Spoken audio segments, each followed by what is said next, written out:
అమలవుతున్న ఈ పథకము కాంగ్రెస్ పార్టీ ఉన్నంత కాలము బ్రహ్మాండంగా జరిగింది. మరి ముఖ్యంగా రాజశేఖర రెడ్డి గారు ముఖ్యమంత్రిగా ఉన్న రోజుల్లో అయితే 1,10,000 జాబ్ కార్డులు ఉన్నాయి.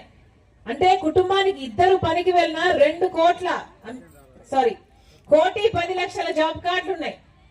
కుటుంబానికి ఇద్దరు పనికి వెళ్ళిన 2,25,00,000 మంది ఉపాధి హామీ పనికి వెళ్లే వాళ్ళు ఆ రోజుల్లో రాజశేఖర రెడ్డి గారు ముఖ్యమంత్రి ఉండగా ఉపాధి హామీ పథకానికి ఆటో ఛార్జీలు కూడా ఇచ్చేవాళ్ళు, మజ్జిగ ఇచ్చేవాళ్ళు. మొన్న ఒక అక్క చెప్తుంది ఒక ఊర్లో, అమ్మ రస్నా కూడా ఇచ్చేవాళ్ళట. రస్నా తెలుసా? రస్నా గుర్తుందన్నా? మంచినీళ్ళు అయితేనేవి, గర్భిణీ స్త్రీలకు ఏదైనా సౌకర్యాలు అయితేనేవి, పేదవాళ్ళకైతేనేవి, ఇలా ఎక్కడ ఏ అవసరం ఉన్నా రాజశేఖర రెడ్డి గారు అక్కడ వాళ్ళకు లోటు లేకుండా ఉపాధి హామీ పనిని జరిపించారు.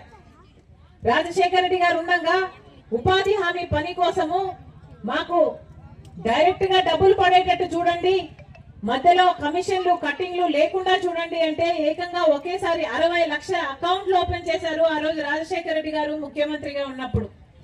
ఆడవాళ్ళు మాకు కూడా సమానమైన వేతనాలు ఇవ్వండి, ఉపాధి హామీలో మగవాళ్ళంత పని చేయలేకపోయినా బిడ్డల భారం మా మీద ఉంది, కుటుంబాలు నడుపుకోవాలి అని చెప్తే రాజశేఖర రెడ్డి గారు ఆ రోజు ఆడవాళ్లకు కూడా సమాన వేతనాలు ఇచ్చేటట్టు చూశారు ఉపాధి హామీ చట్టంలో.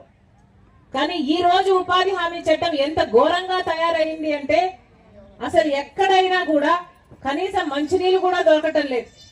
ఉపాధి హామీ పనికి చెప్తున్నారు కానీ కరువు పని 100 రోజులు జరిపాల్సి ఉంటే కనీసం పోయిన సంవత్సరం 52 రోజులు కూడా నడవలేదు. ఎంత ఘోరంగా తయారైంది అంటే ఉపాధి హామీ చట్టము, ఉపాధి హామీ ఈ పథకంలో ఉన్న వాళ్ళను ఒకే సంవత్సరంలో, నిన్న సంవత్సరంలో 2025లో ఏకంగా 18.5 లక్షల జాబ్ కార్డులు ఒకేసారి తొలగించేశారు మన రాష్ట్రంలో. అంటే ఇక ఉపాధి హామీ పని ఉండటానికి వీల్లేదు, అవసరం లేదు, ఉపాధి హామీ అవసరమే లేదు మన ప్రజలకు అన్న రీతిలో పాలకులు వ్యవహరిస్తున్నారు. ఉపాధి హామీ చట్టానికి మహాత్మా గాంధీ పేరు పెట్టింది కాంగ్రెస్ పార్టీ.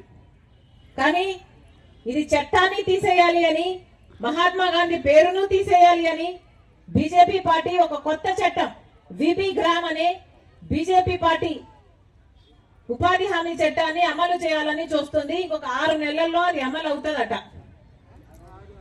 ఇది వరకు ఉపాధి హామీ చట్టం, కాంగ్రెస్ పార్టీ తెచ్చిన ఉపాధి హామీ చట్టంలో 100 రోజుల పాటు